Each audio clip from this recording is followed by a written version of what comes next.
What is up guys, it's Solheim here, back with another Wrath of the Lich King Classic video.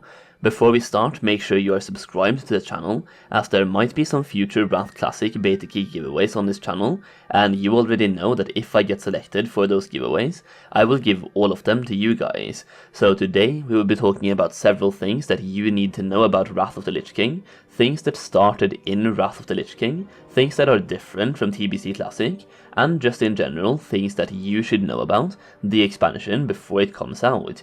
Even though Wrath is a pretty simple expansion compared to Classic WoW and TBC Classic, there are a lot of new things coming in the expansion that you might not think about straight away, so let's try to refresh our memories. So let's dive in. Number 1, in Wrath of the Lich King you technically no longer need any questing add-ons, such as Questy or AAP or Azeroth Autopilot, as there is an actual built-in quest helper.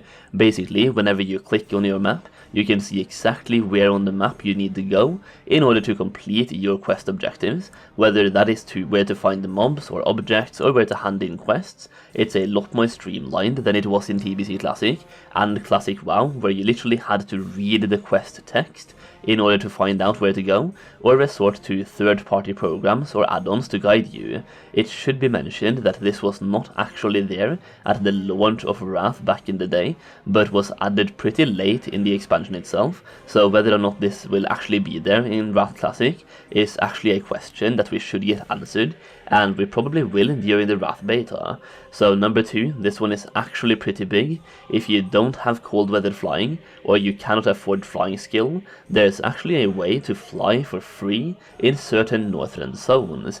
There's an NPC just outside K3 in Storm Peaks that will give you slightly used flying mounts, a mount that flies at 150% speed, so almost the fastest speed or regular flying speed, and this mount can be used in Storm Peaks, Ice Crown, and Sholazar Basin. So if you're low on gold, there's still a way to fly in the most relevant zones, and it's free. There is one requirement for these mounts, and that is that you have to be level 77, so you cannot just rush to K3 ASAP to get these mounts, but you can, for example, step by K3 at level 77 and get your flying mount before you go and quest in Sholazar Basin. I will say that on a personal level, I would prefer this to be removed, as it does make it even easier for bots to farm gold, and the amount of herbalism and mining bots in Storm Peaks, Ice Crown, and Sholazar Basin will probably outnumber the number of actual players, and that's not even a joke. The bots will buy that level 70 boost,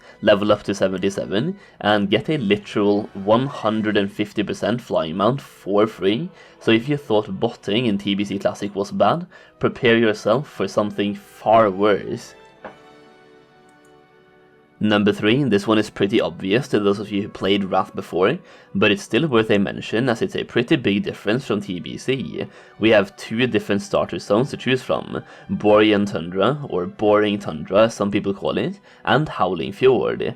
I will probably make a poll on my channel to accompany this video to see which zone people will start in, and I would recommend choosing whatever zone you like the most if you have a preference, either because you like or know the quests, or because you like the environment, whatever really. Pick what you like the most. Alternatively, you can use that YouTube poll as an example to find out which zone will be the most popular and choose based on popularity. In TBC Classic, we all went through the same dark portal and started in the same zone on the exact same place, so having 2 different starting zones for the expansion will provide a much smoother leveling experience for sure.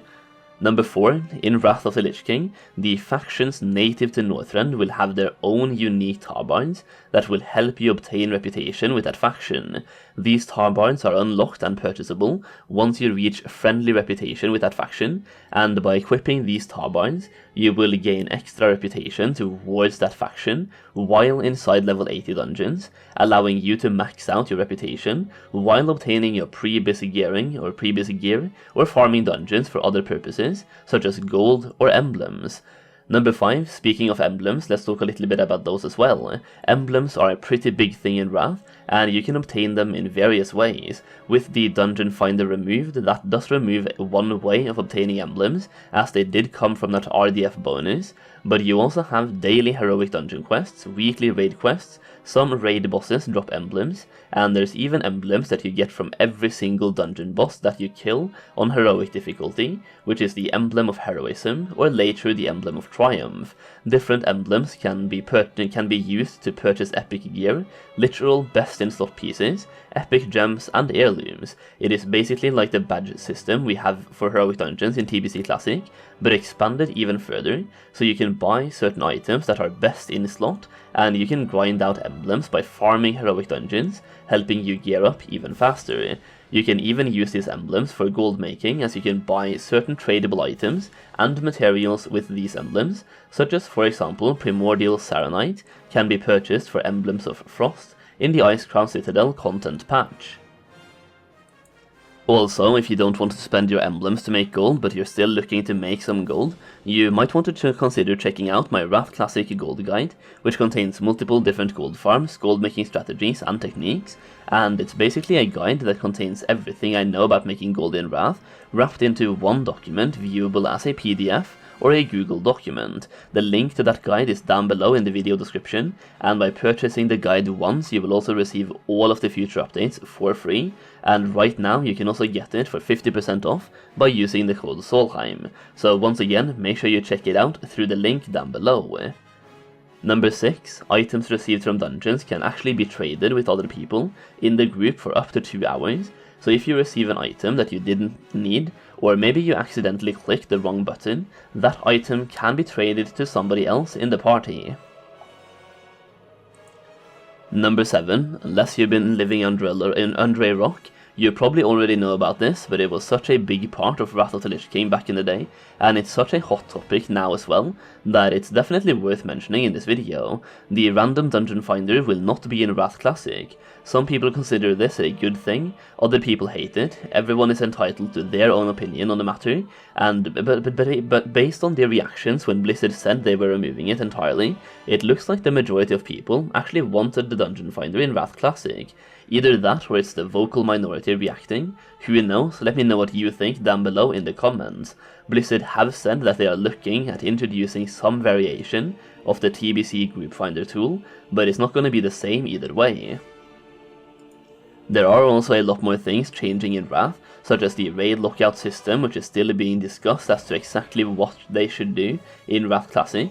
Raid sizes are changed, dungeons and raid difficulties are generally tuned down, attunements are removed, and a lot of other things, which I have previously covered in previous videos, that I just didn't feel like those are things you need to know about per se, and it's also things that most of you probably knew about already.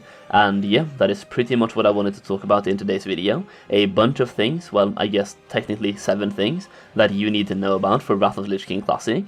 A lot of different things, and we kinda just jumped back and forth between different stuff, but hopefully you found this video helpful, enjoyable, and informative. If you did, please consider clicking that like button for me, and also subscribe to the channel for more Wrath videos. Thank you so much for watching, and I'll see you again very soon.